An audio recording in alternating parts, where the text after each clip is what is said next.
Problem is, I'm such a monotasker, I don't think I can speak and admit people to the meeting. I think it's beyond my capabilities.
The illusion is that there's me that has a life.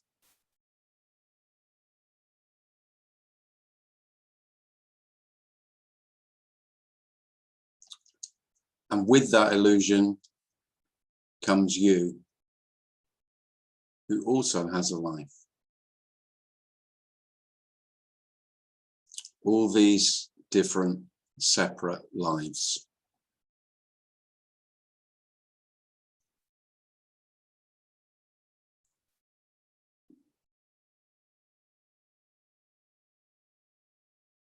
When really, there's just life. And that's not to say that life is one,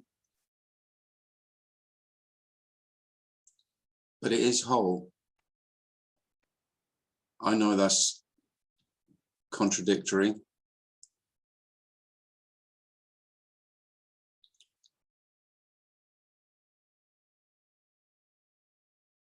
This complete life, this whole aliveness.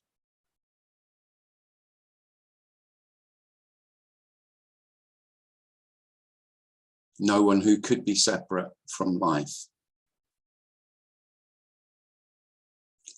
No one who could become one with life.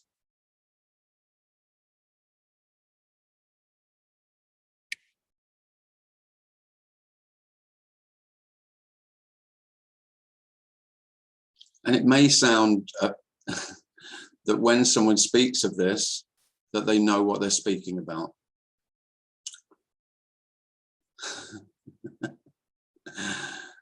They don't. Life doesn't need to be known. It's unknowable. There needs to be a separation in order for there to be the illusion of knowing.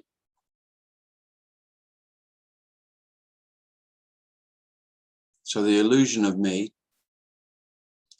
and the illusion of knowledge, of knowing, real from unreal,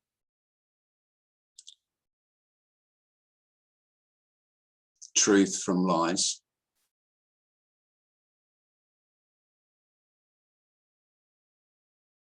that too is illusory.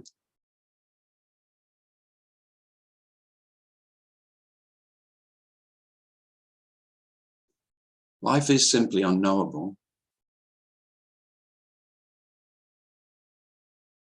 And that unknowableness includes everything that seems to be known.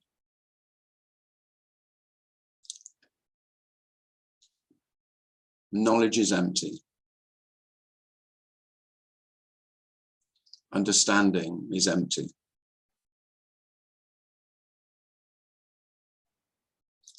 And that can sound nihilistic, and yet emptiness is love.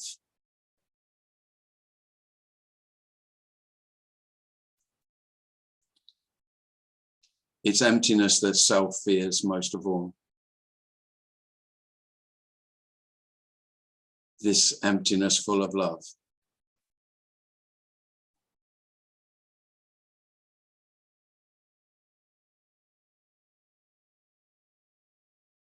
With no way out, no possibility of escape, no possibility of a path to somewhere else.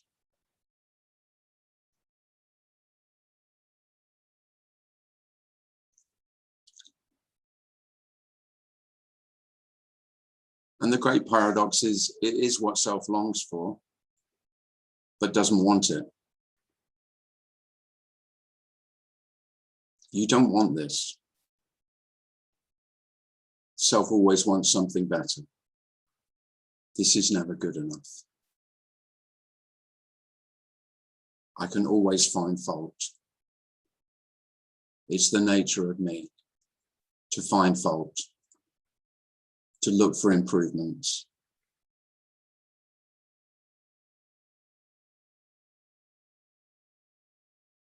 And so self goes off seeking in a myriad, in an endless number of ways to find a better life.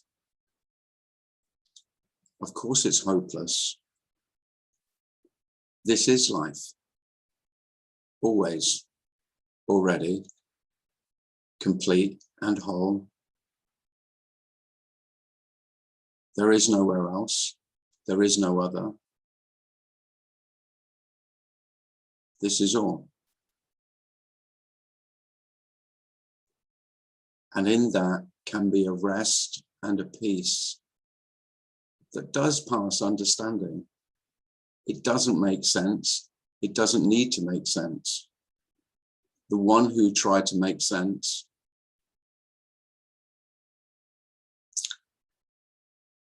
you won't know where she's gone, where he's resting somewhere. He's fast asleep.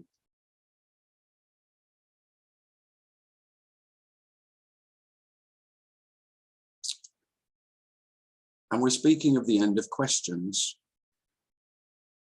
This is unquestionably as it is.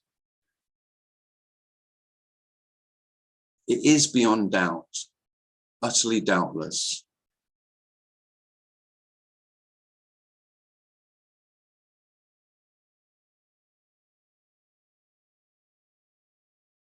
Of course, it includes doubt too.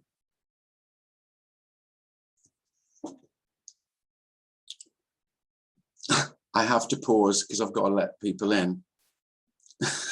I can't do two things.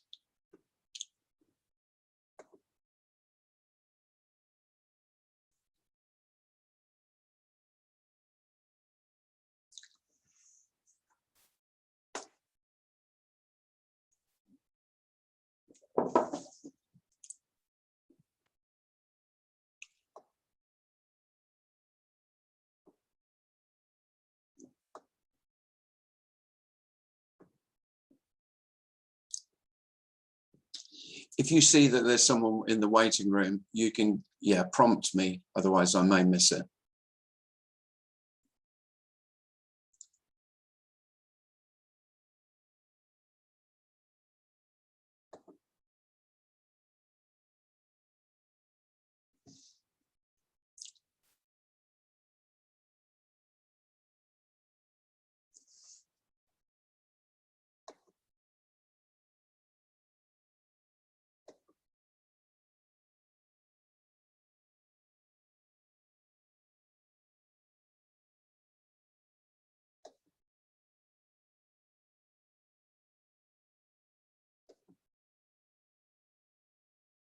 Darren, where are you?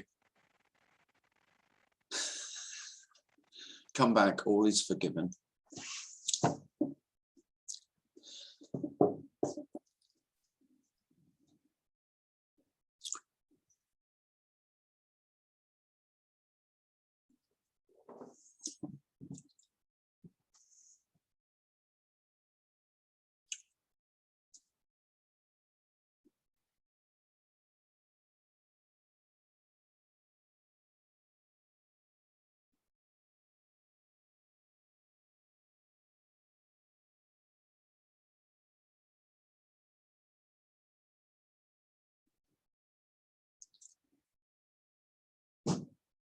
There's no path, there's no way. Paths and ways still appear, but they're seen for what they are, stories of paths and ways. The story of the way I got here, and the story of the way I may get out of here to somewhere else. Just beautiful stories. Nothing happens to the stories. The stories remain. But there is an immeasurable difference between my real story of my real life and stories about life, about journeys, about paths and ways.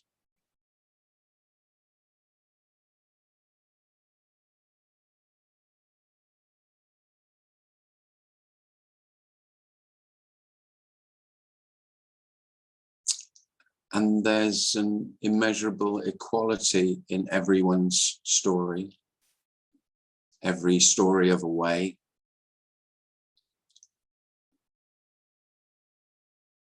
When there's none to be believed in or disbelieved. Just beautifully empty stories.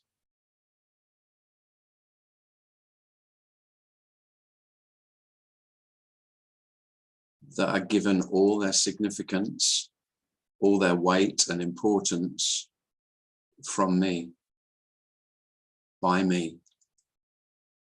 They have none, unless I say so. And of course, I like to say so, because then there's a possibility that I could find the real way, the true path.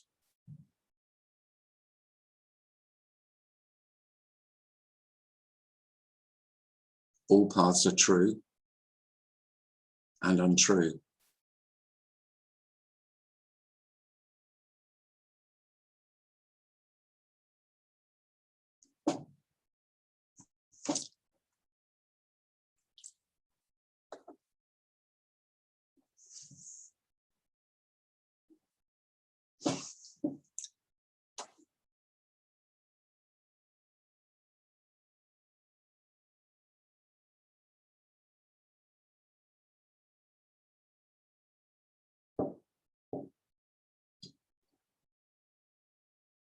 We're speaking of the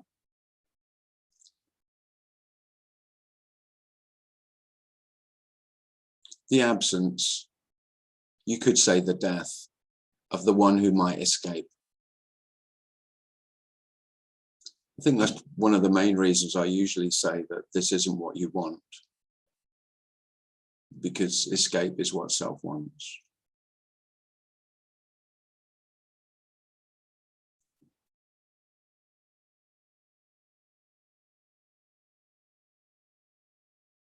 So this is a dreadful message, wonderfully dreadful. There is no escape. That's the dreadful. The wonderful is there was never anyone to escape. There was never anywhere to escape to.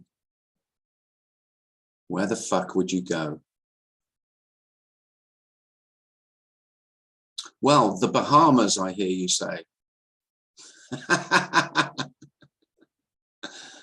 Good idea.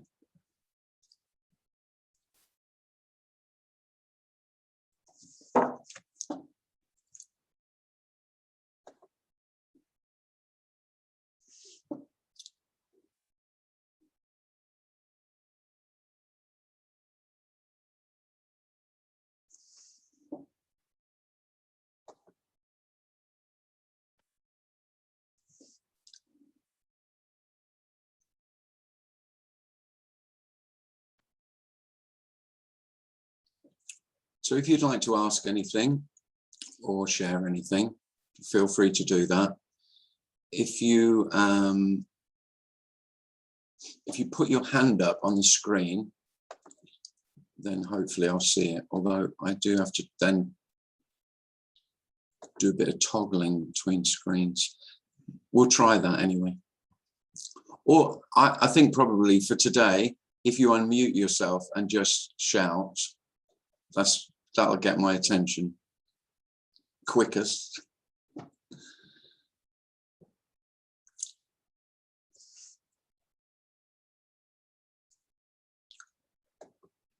That's me, Tim. Hi, David. Hello. Hello. Hi. Hey. Yeah. Do we have liftoff? Yeah. Very good. Yeah, I'm feeling for you, juggling all those knobs and dials and things. Yeah, something occurs which sounds a bit pedantic, but could it be the reason that words can't describe this is because they are it? Yeah. It's, you know, the notion of, because for a description you need a separation, actually. Well, yeah, all of this, everything, all the speaking about this is, I mean, that is one of the freedoms, is that it's futile and pointless and can never touch what we're trying to touch or point towards what we're trying to point at. And so I think that is one of the most glorious aspects of it. But, you know, again, it sounds slightly kind of academic or something, but or philosophical, but you know, the reason for that would be that it's already the case anyway. So these words are it. So yeah, they are. Yeah. What can you describe? I suppose in that sense, it's that notion of not being able to get it wrong, actually. Yeah, I think that's what I was meant by the beauty of it. The freedom. Wow. The freedom is that there's no possibility of getting this wrong. Yes. But of course, with that comes the impossibility of getting it right as well, which me never, you know, self will take all day the impossibility of getting it wrong, or let me have some of that, please. But of course, to say that along with that, you only get that with the impossibility of getting it. And right. Also on the words front, something I remembered, I've just scribbled down here from Thomas Aquinas, actually. And he died quite young, but he banged out a few bits and pieces on theology and all the rest of it, a fair old amount of it. And he had, towards the end of his life, what in those days, maybe in these days, they might say he had a stroke, or I think it happened in church. But from one perspective, it looks like an enlightenment experience, actually, because he stopped writing. And he said quite famously this, he said, after this experience, and then he died very shortly afterwards, and he was working on his magnum opus or something at the time, but he just stopped. And he said, everything I have written seems like straw, that's the famous bit, by comparison with what I have seen and what has been revealed to me. And he never wrote again. Do you know how many words he wrote prior to that? Quite a few, I guess. 10 million. In the right order. In the right order. Yeah, is this a random 10 million word? We can all do that. But so that was quite an interesting way to go out. Yeah. And he just realized it was actually all for nothing. Yeah. Wonderful, actually, in a way. No, there is a lot in that. Yeah. Yeah. I'm just kind of sharing that. But, no, I didn't know that. I mean, I have heard of Thomas Aquinas. as some clever dick who wrote 10 million words. But I didn't know that then he said they are naught but straw. No, but straw, yeah, that's nice. a famous line, yeah. And then he just stopped. I think he stopped. And they all went up and in he died. flames in a moment. Yeah, yeah. Amazing. Yeah. Anyway, there we are. Just sharing that with you. Thanks very much. No, it's lovely because we are talking of nothing. And it also took me back to the notion, the Vedanta thing, you know. Advaita, we know, means not to. The Vedanta, interestingly, is the end of knowledge. The end of knowledge, yeah. Which is a beautiful. Well, you may have noticed I mentioned that quite a bit, David. Yeah. You know. Yeah, this is the end. Of course, knowledge still appears, and it's just that it loses all its value. You could say everything that's self-valued loses its value. Not value necessarily, but its weight, its importance and significance. Thank you.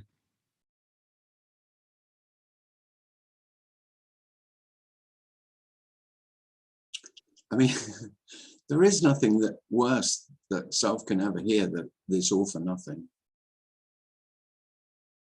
It's all for nothing. That is dreadful.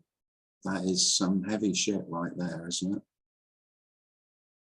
So my life, all for nothing?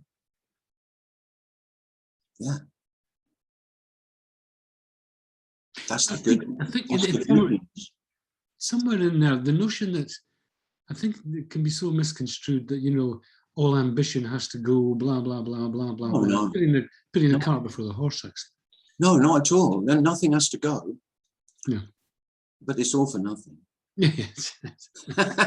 No, ambition could still appear, of course.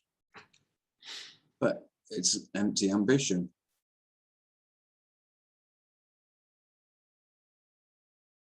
I mean, should we be pleased that Michael talked very eloquently last week about, it was Michael, about, you know, Beethoven and, you know, these kind of quintessentially brilliant artists. Should we be pleased that non-duality didn't get a complete grip on them and you still managed, with their ego raging, to produce all these masterpieces, you know? You could say that. It's nonsense.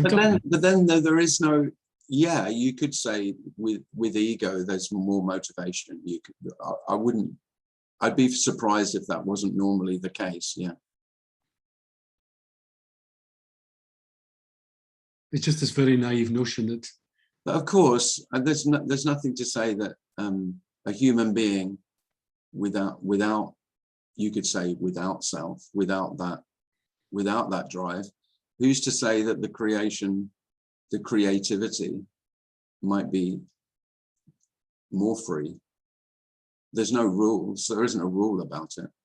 Mm-hmm. Because there really isn't a self. So this isn't to say that there is, you know, that there's a self that there isn't a thing called no self, just as there isn't a thing called self. So this is absolutely free. Yes, and I think, you know, all talk of great artists and geniuses and blah, blah, blah. I mean, the way to close that down is simply there is nobody. As always, that's the way to close down all these discussions, and you're just left with, I don't know what, actually. Well, you just got some human beings with however you want to call it, with great gifts. They're not theirs. The gifts are not theirs. There's no credit. There's more love in that. Much more love. You know, the end of admiration, the end of putting others on a pedestal just so that you can push them off, which self loves to do. You see it everywhere, don't you?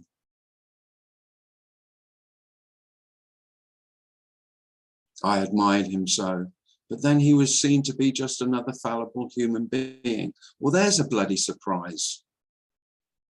despite his 10 million words. Well, how about every human being is just an ordinary, fallible human being? How about that? What greater love could there be than that? I mean, we are talking of the absolute simplicity of life. All human beings are just absolutely ordinary, being human beings. Tim? Hello, who's that? It's Siobhan. Hi, Hi. Yvonne. It's Siobhan. Oh, Siobhan, hello, I see you now. Yeah. Hello, Great. Tim. Yeah, so I wanted to just say something about that, actually, the ordinariness and simplicity and humanity that's going on. Mm-hmm. And the, the not to avoid stories. We can't avoid stories. We are stories, Yeah. And, maybe not to get hung up on nothingness. No. So my daughter left this morning to go and live in the Netherlands and study there. And I've been crying for hours today for me, crying for me. Yeah. She's perfectly fine. But, and I was so inconsolable and sad, like she's been here for 19 years, a big part of my life. Yeah. Well, I mean, my life. And then she was gone. I was just so inconsolable. And later in the day, as it sort of waned a bit, the fucking beauty in the sadness and the inconsolability of it all. Yeah. Was it just, blew, kind of knock you sideways. Once I had kind of come to grips with it a little bit, Yeah. So stories are it. It's what we are. It's what happens. Yeah. It's everything, And I sometimes think, we try and walk alongside the stories or avoid the stories. No. Whatever it is, I say jump into this fucking story and wrap your arms around it if you're lucky. Yeah, if you're lucky enough to do that, then yeah. Anyway, sorry, I just that's lovely. No, I'm so emotional, and I think you just nailed it, said it there, Tim. It's the simplicity, humanity, all of those things. We cannot throw the bathwater out with the baby, or whatever it's called. Well, no, this isn't about throwing anything out. Well, that's the whole illusion of self is that I'm the center of the universe. Well, there is no center. That's and then everything is gloriously free, and what you could call humanness or humanity of being human, that's freed from how it should be, could be. No, it is as it is. It is as it is, and it's incredibly sad, the loss of someone you love. Now, whether that loss is in the bodily death or the going away, that's all love. That's the best of life. Yeah, so that's the very best of being human. Yeah, is the sadness. Yeah, and yet it's what self fears most. Yeah, The most intense love is loss, by far. And yet it's what we've been conditioned to try and avoid, to say that sadness is wrong somehow. Of course it's not wrong. It's the most human response. Yeah. It's somehow, I've heard it said, that I can't really remember how to describe it, but there's a sort of a deadness to not seeing, and a sort of an aliveness to seeing, and a sort of an aliveness to feeling strong emotions. Yeah. Yeah. What's the most alive, without doubt. This isn't about, because somebody, I can't remember where I read it, but somebody in response to something I'd said or written, they put comfortably numb. I can't even remember. Saying that that's where I lived. That's what I was. Oh, it's all right for you. You're comfortably numb. I thought, Wow. No. If only they knew. Yeah.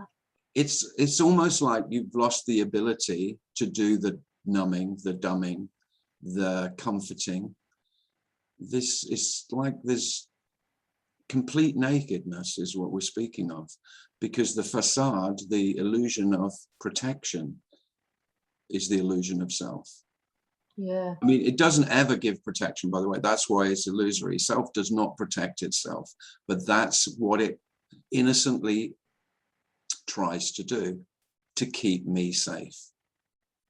Like life, of course, if it could, would be mockingly laughing just behind you, going, yeah, good luck with that then, keeping yourself safe. See how that goes. And you could say that's nearly every human being I know is going through their life, seemingly, in a ever, with greater and lesser effort and greater and lesser success, but just desperately trying to keep myself safe. Yeah. And really, and for most of us, that means avoiding sadness. Yeah. Or pain. Avoiding the intense love that feels like it will kill me. I'm terrified of it. Self is terrified of the intensity of love that human beings feel for other human beings. There's nothing to fear. It's love. I mean, you know, if you were to weigh it up or compare it with the suffering that the neurosis of the self brings, give me the pain of missing a loved one any day. You know, that sort of. Well, that, you know, that's the perversion of self, though, isn't it? That's how self works. Self would choose the neurosis every day. No, yeah, well. Self always chooses it, because what neurosis gives me is the illusion of being in control. That's what it gives me. And I'll suffer. Self will suffer any amount of suffering to maintain the illusion that I'm still managing my life. Yeah. Do anything at all costs.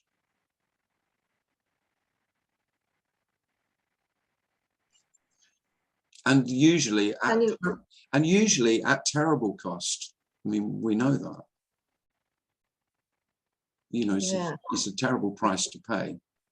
It's because it's so insidious, isn't it? That neurosis sort of thing. But you know, I would just I'll just finish off by saying I'm here to tell you know that I survived the tale. You know, whatever that phrase is, I'm here to tell the tale. I survived. It's so good to wind up the evening with this.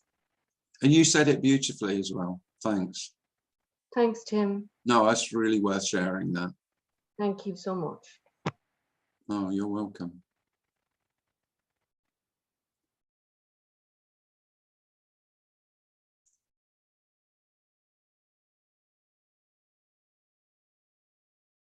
Sadness is not to be feared. There's nothing to fear.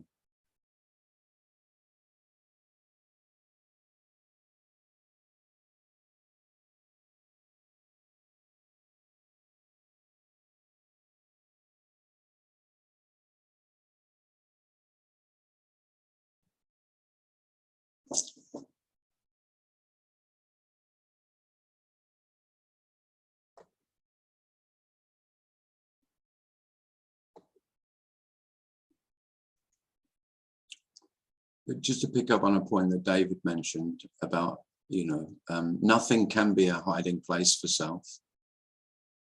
And I know of many selves who have hidden in the message, seemingly, or they've taken one aspect of what they've heard to be the message of non-duality, that everything is nothing, everything is unreal, everything's a dream. Life is just stories, but stories aren't real. Nothing is real.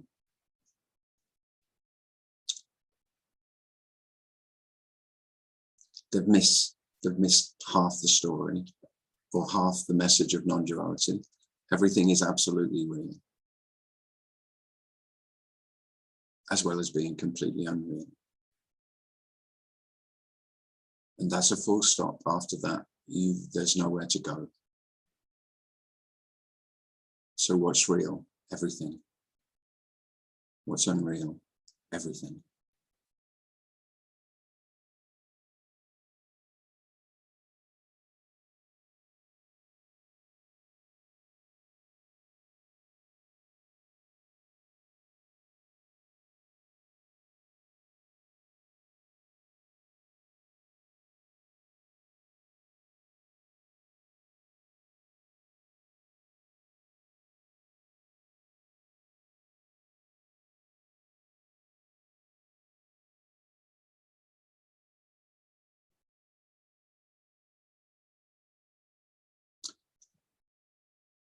When I use the words complete or whole, that's really what I mean.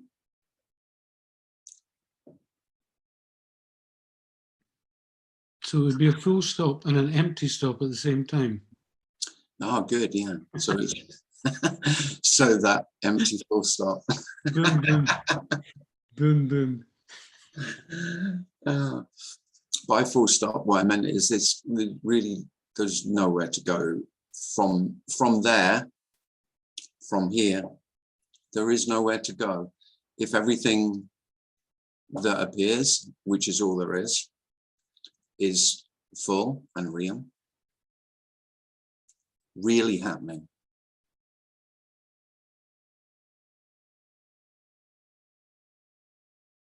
in an absolute way, and also equally, absolutely unreal, not happening, nothing happening, is what's really happening.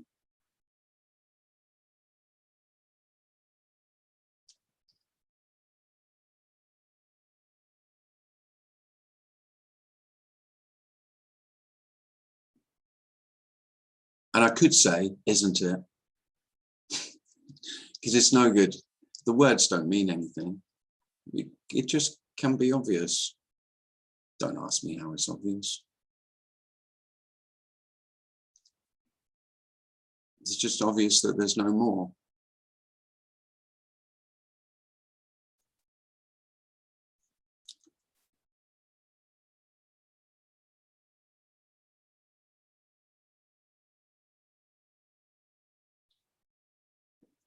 And the wonder is that it's enough.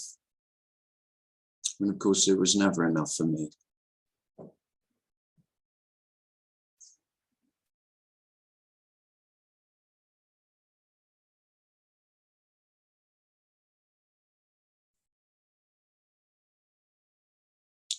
And it's only enough because it's all there is. And the impossibility of more or less is the end of looking for it.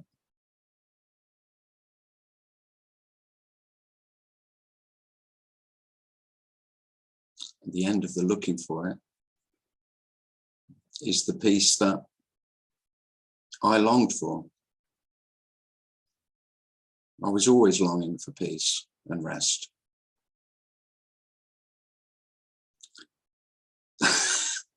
I mean, it is a joke because I haven't got it, but here it is anyway.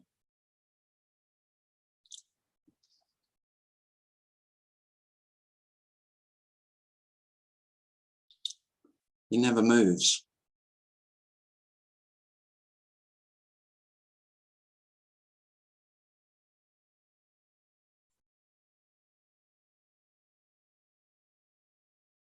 All the movement is the story of movement. This is unmoving.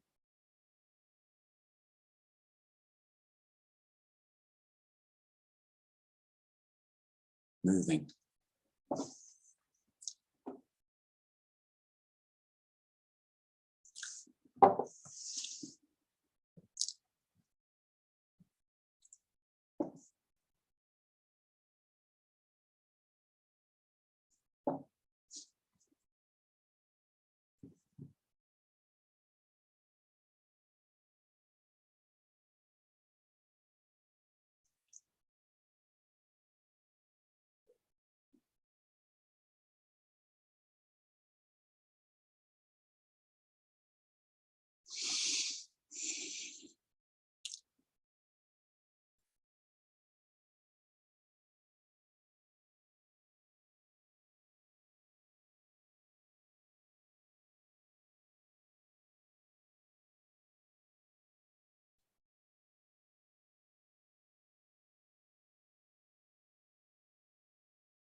Can I just follow up on the sadness thing a wee bit? Yeah, sure, David. Very timely for me. I mentioned a couple of weeks ago, you probably don't remember, but about a very dear friend of mine who's got Alzheimer's. Yeah, of course I remember it, David. Yeah, thank you. Yeah. Sure. Well, just tonight, shortly before this, actually, I was in a shopping mall. And he phoned me to tell me he was going away for a while. He couldn't really explain what was going on, but I knew that he was going into care of some kind, a home. Mm-hmm. This is a very wealthy man, by the way. Not that it matters, but it does somehow it is relevant that he's been reduced to this.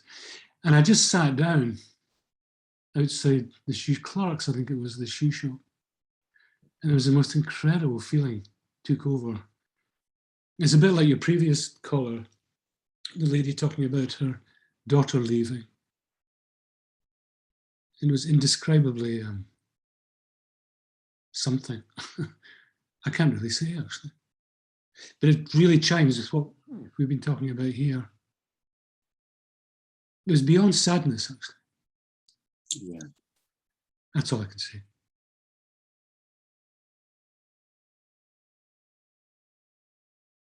Then I did my shopping. Yeah. But I did actually sit down, I just had to sit down and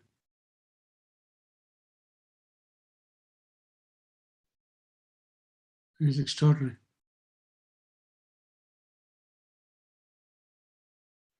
So the way that you talk of sadness and to extrapolate from my experience, which is, neither here nor there really, but it does ring very true to me.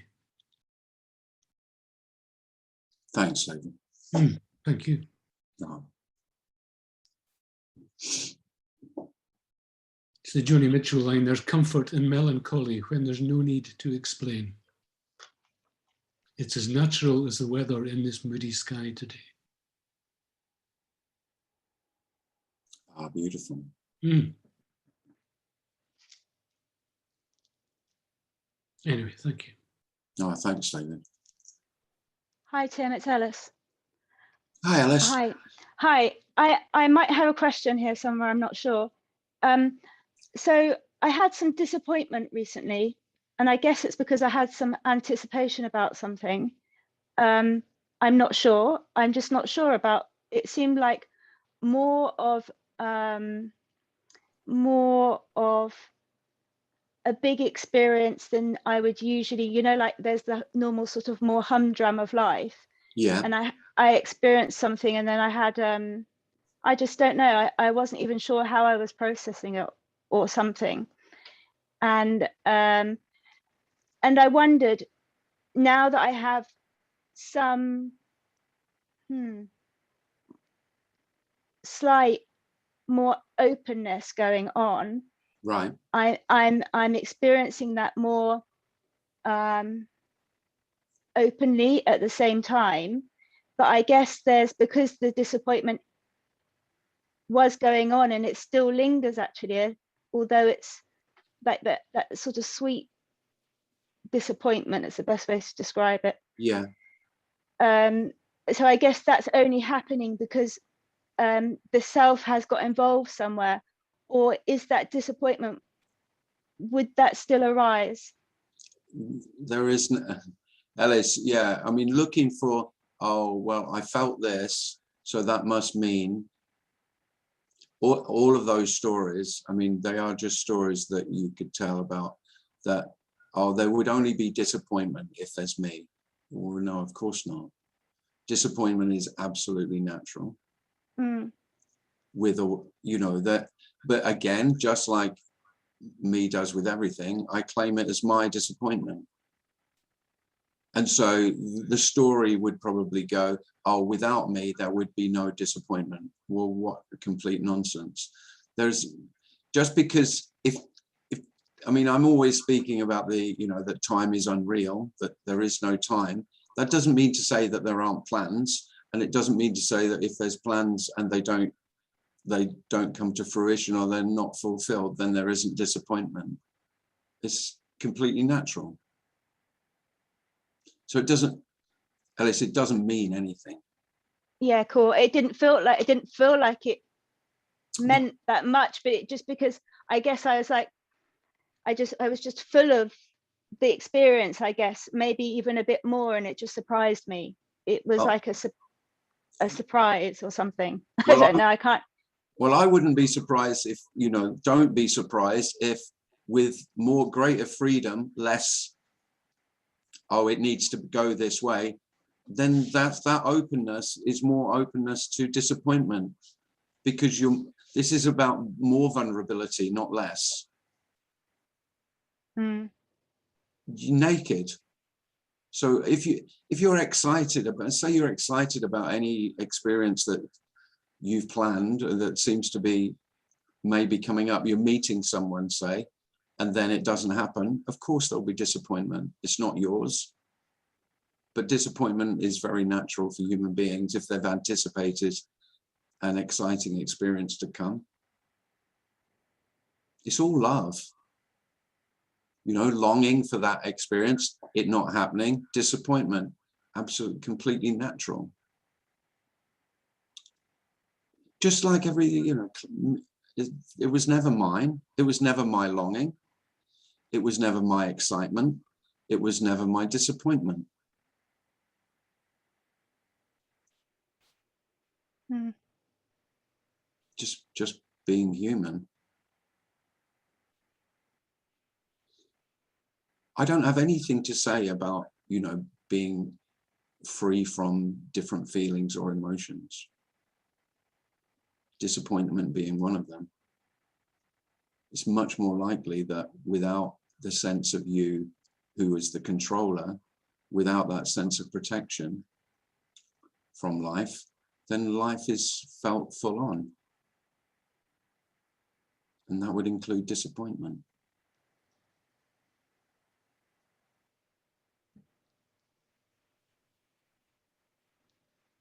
Disappointment is another form of love, isn't it?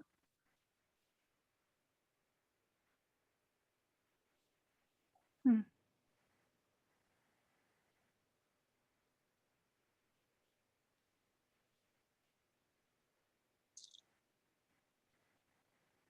Thanks, Tim. Oh, you're welcome.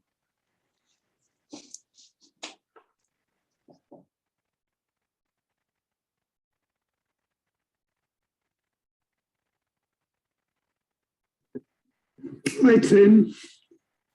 Hi, David.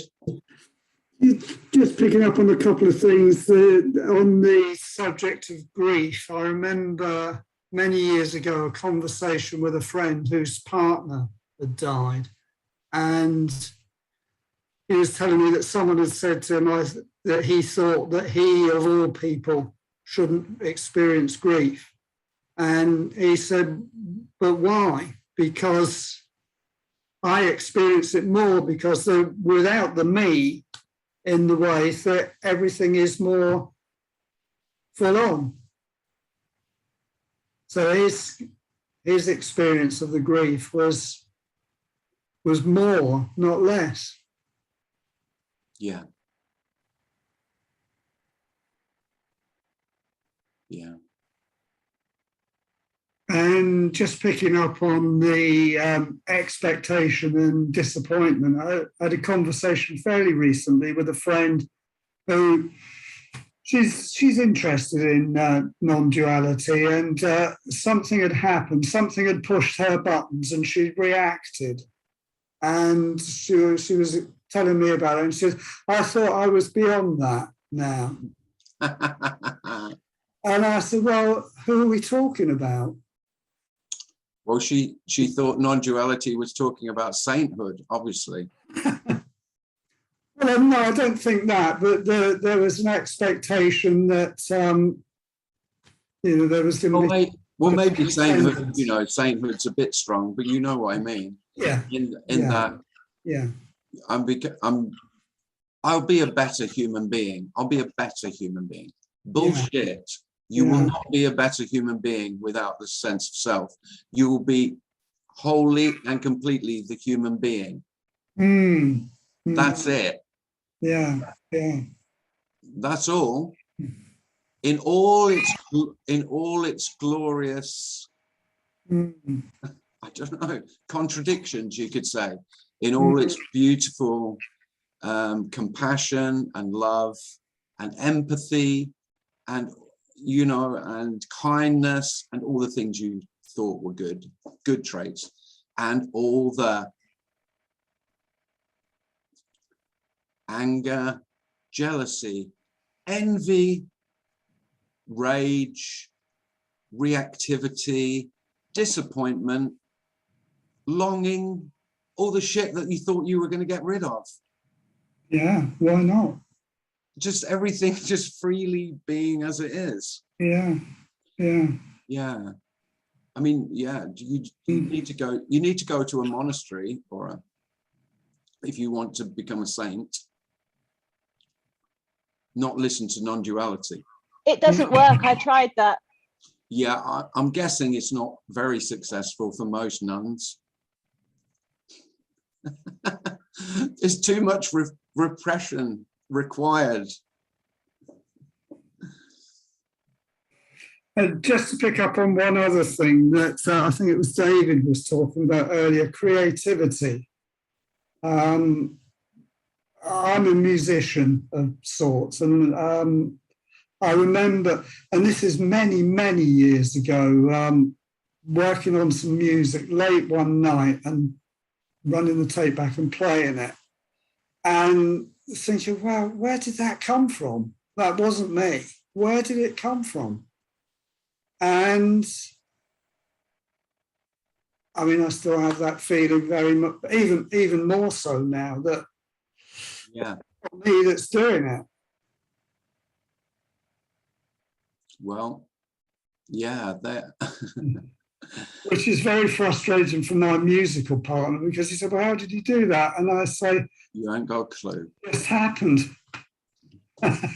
Yeah, well, that is how everything is, you know, unless I say I know where it came from, because it came from me and what I'd learned and this method and just a story. It all comes from nowhere.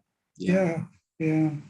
Which is, by the way, it all comes from nowhere. It's just a way of saying I don't know where anything comes from. Which is always the truth. I don't know where anything comes from.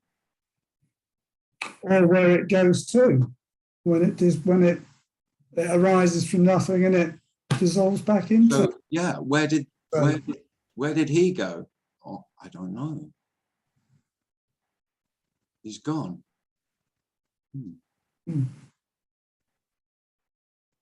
Yeah, thanks, Tim. No, thanks, David.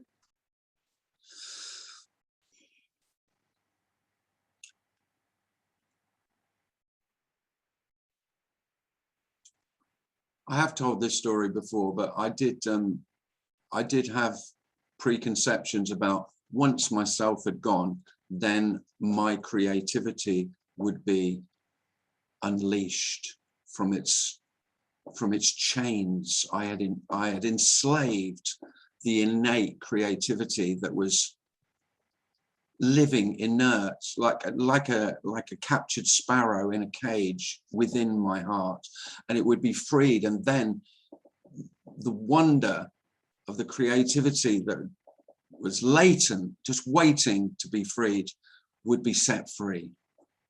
So I got some clay. Because I had it that I was a frustrated sculptor. That's who lived within. So I got some clay soon after enlightenment, and I got the clay in my hands, and it felt great. And it took me back to school when I was doing O-level pottery, and I felt the clay and just the beautiful feel of it. And I rolled it and in my hands, and I rolled it into a beautiful sphere. And that was the limit of my latent creative juice. A ball. That's what I made. Nothing else came. And I kept the clay until it went rock hard. and I couldn't use it. And mourned the dream of being a great sculptor. So this, what I mean is, there's no telling.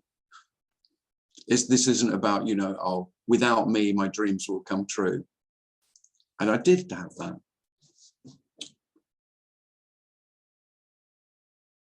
But it was no loss.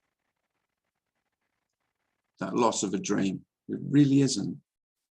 That's the great, I mean, there's a great freedom in that. So whatever you fantasize that you could become, the loss of that is not the great loss that you feared it might be. Hence, you don't ever try to fulfill the dream, because there is always the danger that, perhaps I'm not the genius, creative force that I thought I was.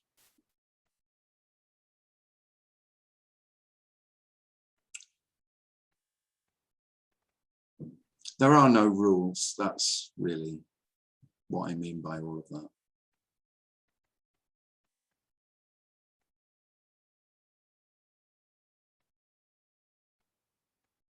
But if you've had fantasies, artistic fantasies, which I had quite a few of those as a teenager and as a young man, you know, looking at my idols and thinking that I might emulate them. We are talking about, we're talking about the death of that. And that seems, it can feel like that would be a terrible loss to me, but it really is no loss at all, of course. The loss of dreams are no loss. That was a scare story that I always told myself. You know, hold on to your dreams. Well, yeah, if you want to endlessly be frustrated, great, good plan. Stick with it.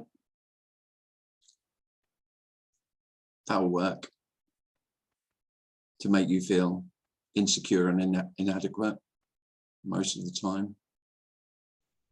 And yet, Tim, just to come back to fabulous, fabulous work is produced because of exactly that. I have no doubt about that, David. It's the work comes from the despair, of course. It's not grinning from year to year. I mean, most artists, like it or not, they're tortured. Yeah. Bastards. No. That's where it comes from. Exactly. So what about my own naivety, David? When my despair had ended, then I thought then the creativity would be there. No, there was shit all. There was nothing. It was just absolutely empty. There was just total contentment with rolling a ball. Well, there we are, you know. You know, so yeah. No, I don't disagree with you, David. Mm. But isn't it great? There is great irony that we admire great art, and nearly all of it comes from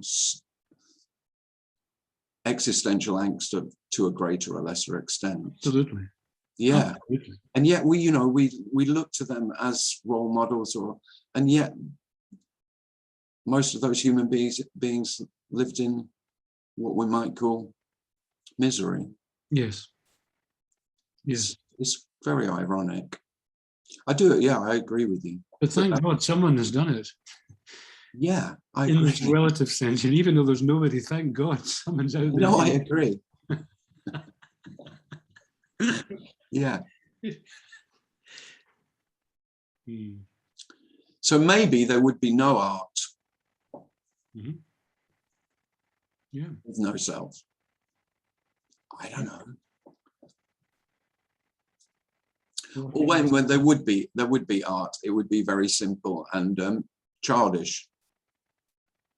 Rolling ball. I once did I'm a photographer, and I once did a portrait of a guy who's a Sufi, actually, years ago, and I was wrestling with this naive notion of the ego and art, blah blah blah, and I said to him, "What's your view on art and the ego?" He was a poet, actually, a very fine poet, and he looked at me without blinking. He says, "Well," I says, it's only a problem if you think it's you that's making the work in the first place."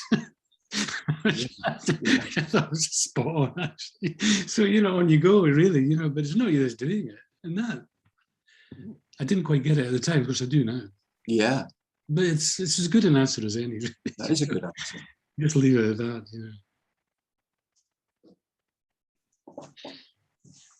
Dance is art, Tim, and I think dance would still happen, movement would still happen. Oh, yeah. Have I confessed my biggest fantasy? I haven't, have I? All I wanted to be, you can ask Mum, is true. I wanted to be a dancer. Before I wanted to be a sculptor. That was when I was doing clay at school, that came. But I'd already done, so I did Highland dancing in the Fens. Scottish Highlander. David, I haven't mentioned this to you. God, why have I not done this? I should have said it. So I was doing Highland dancing in the Cambridgeshire Fens when I was 7. And apparently I was very good at it. You know, the sword hoppy thing, you know, Paddy Bar. I did, yeah, and I loved it. And then my mum's saying, I can see you now in your long socks, your long tartan socks. But then my mates started taking the piss out of me. Peer group pressure, you could call it. And I succumbed. Much with great regrets. Never too late, Tim. It's never too late. So I never did. But I did teach dance as a PE teacher and loved it, and did some dance courses. And I did get to perform on the stage at Peterborough Quay Theatre in a modern expressive dance piece done by a load of teachers. And it is the best thing I've ever done.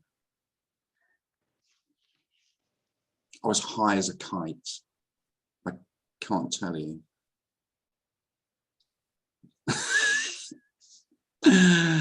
In a black leotard and all black.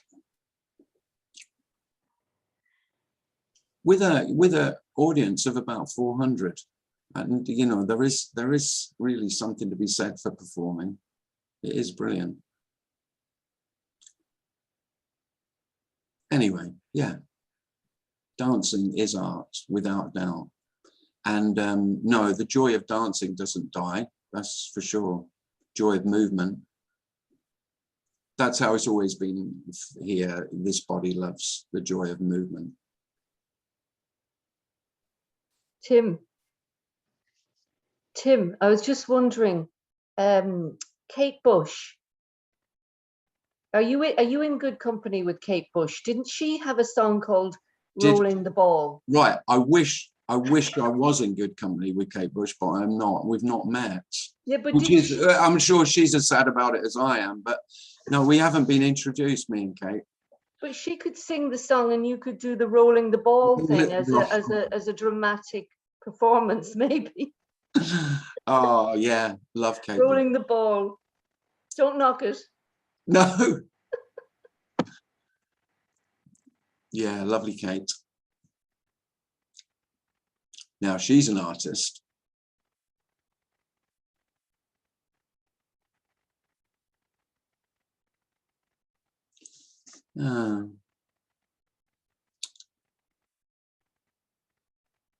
That was lovely. Mum from the other room going, oh, I can see you now.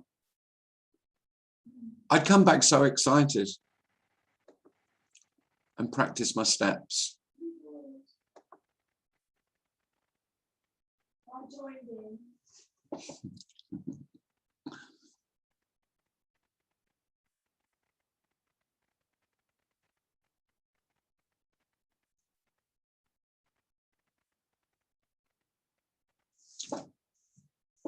What's the time? I haven't got the time on my screen. Someone tell me the time. 10 after. Okay. Well, thanks very much, everyone. Thanks for coming. It was lovely. Thanks, Tim. Lovely sharing. Thanks, Tim. Lovely meeting. Thank you, Tim. Thanks a lot. Bye-bye, everybody. Cheers. Thank you, Tim. Thank you. Beautiful meeting. Bye. Lovely. Again. Bye-bye. Bye-bye. Bye, Tim. Bye. Bye, Tim. Thank you, Tim. It's been beautiful. Thank you. Awesome.